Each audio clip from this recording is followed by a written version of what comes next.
হে সদা প্রভু, আমি তোমারই প্রশংসার গান গাইব।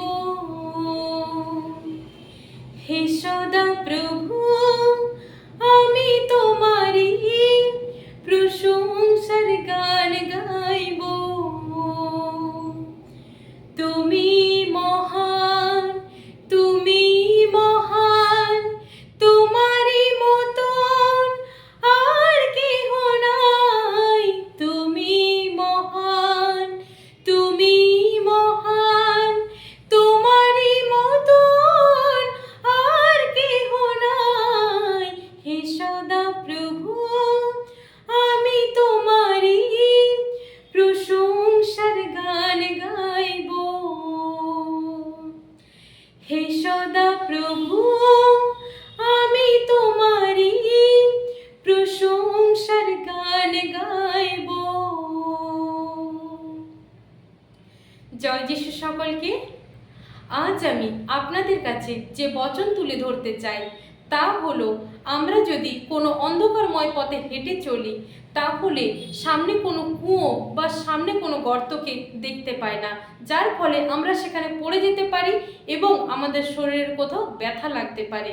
কিন্তু সেই জায়গাতে যদি কোনো বড় আলো বা বড় কোনো লাইট থাকে বা বড় কোনো জ্যোতি থাকে, আমরা সেই বাধাকে অতিক্রম করে এগিয়ে যেতে পারি, কারণ আলোর দ্বারাই আমরা সব কিছু কিন্তু দেখতে পাই। আজ সেই আলো হলো প্রভু যিশু। প্রভু যিশুর কাছে যে আসে সে অন্ধকারের মধ্যে থাকে না, অর্থাৎ পাপ করলেও সে পাপের মধ্যে আর থাকে না, সে পাপ থেকে সে ক্ষমা পায়, কেননা প্রভু যিশুর নামে ক্ষমা আছে। আমরা যদি বাইবেলে দেখি মথি সুসমাচার তার 9 অধ্যায়ের 6 পদে প্রভু বলেছেন যে এই পৃথিবীতে পাপ ক্ষমা করিতে মনুষ্যপুত্রেরই ক্ষমতা আছে। আজ সেই মনুষ্যপুত্র হলো প্রভু যিশু। প্রভু যিশুর কাছে যে আসে সে যত বড় পাপ করুক না কেন, কিন্তু সে পাপের সকলের ক্ষমা হয়ে যায়। কেননা মনুষ্যগণের কেউ বলতে পারে না যে আমরা পাপ করিনি, প্রত্যেকটা মানুষই কিন্তু পাপ করেছে এবং সে পাপ থেকে উদ্ধার করার জন্য প্রভু যিশু জগতে এলো। এবং আমরা যদি দেখি যোহন সুসমাচার তার 12 অধ্যায়ের 36 পদে ঈশ্বরের বচন বলছে, যাবৎ তোমাদের কাছে জ্যোতি আছে সেই জ্যোতিতে বিশ্বাস করো যেন তোমরা জ্যোতির সন্তান হইতে পারো। হালেলুয়া।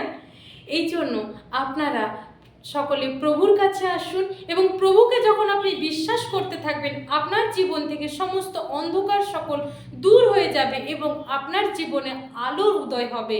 আপনার জীবনের সমস্ত পাপ সকল ক্ষমা হয়ে যাবে এবং আপনি আশীর্বাদযুক্ত হবেন। তাই আমার প্রিয় ভাই ও বোনেরা, আপনারা প্রভুতে আসুন এবং আপনারা জীবন পান, সেই জীবন যেই জীবনে আছে আনন্দ, প্রেম, শান্তি এবং আশীর্বাদযুক্ত সেই আনন্দ। এই জন্য আপনারা প্রভুর কাছে আসুন এবং আপনারা ব্লেসড হন। কেননা এই জ্যোতি শুধুমাত্র মনুষ্যগণের জন্য এলো, এই জ্যোতি আমাদের জন্য এলো, যেন আমরা প্রত্যেকে ক্ষমা পেতে পারি, আমরা প্রত্যেকে উদ্ধার পেতে পারি পাপ থেকে। এই জন্য আপনারা সকলে প্রভুর কাছে আসুন এবং প্রভুর কাছে আশীর্বাদযুক্ত হন। ঈশ্বর আপনাদের আশীর্বাদ করুক, ঈশ্বর আপনাদেরকে ব্লেসড করুন। আসুন আমরা সকলে প্রার্থনার মধ্যে একত্রিত হই। হে আমার স্বর্গস্থ পিতা, তোমায় ধন্যবাদ করি প্রভু যিশুর সামর্থ্য জীবিত পবিত্র নাম থেকে। আমার প্রভু যিশু মসিহকে ধন্যবাদ করি, পবিত্র আত্মা তোমায় ধন্যবাদ করি প্রভু যিশু মসিহর সামর্থ্য জীবিত পবিত্র নাম থেকে। প্রভু তোমায় ধন্যবাদ করি প্রভু, আজ যে বচন তুমি তোমার সন্তানদের কাছে তুলে ধরলে প্রভু, যে বচন এই সন্তানেরা শুনবে প্রভু, লাস্ট পর্যন্ত শুনবে প্রভু, প্রত্যেকটা সন্তানকে তুমি আশীর্বাদ করবে এবং তাদের জীবনে তুমি বড় বড় অলৌকিক চিহ্নকে তুমি দেখাতে সাহায্য করবে প্রভু। এবং যে কোনো সন্তান প্রভু তোমাতে বিশ্বাস করে আসবে প্রভু, তার জীবনের সমস্ত অন্ধকারকে তুমি দূর করবে এবং সেই জ্যোতিকে তুমি প্রবেশ করবে প্রভু, এবং প্রত্যেকটা সন্তানের জীবনে সেই আশীর্বাদকে তুমি আনতে সাহায্য করবে প্রভু। আমি বিশ্বাস করলাম প্রভু, এই লাস্ট পর্যন্ত যে কোনো সন্তান শুনবে প্রভু এবং এই প্রার্থনায় সম্মিলিত হবে প্রভু, সেই সন্তানের জীবনকে তুমি বদলে দাও প্রভু যিশুর সামর্থ্য নামে। আমি ঘোষণা করছি সেই সন্তান আশীর্বাদযুক্ত হলো, আশীর্বাদযুক্ত হলো এবং আশীর্বাদযুক্ত হলো। গৌরব মহিমা প্রশংসা তোমারই হোক। প্রার্থনা প্রভু যিশু তোমার নামে চাই। Amen, amen, amen. ঈশ্বর আপনাদের সকলকে আশীর্বাদ করুক। জয় যিশু সকলকে।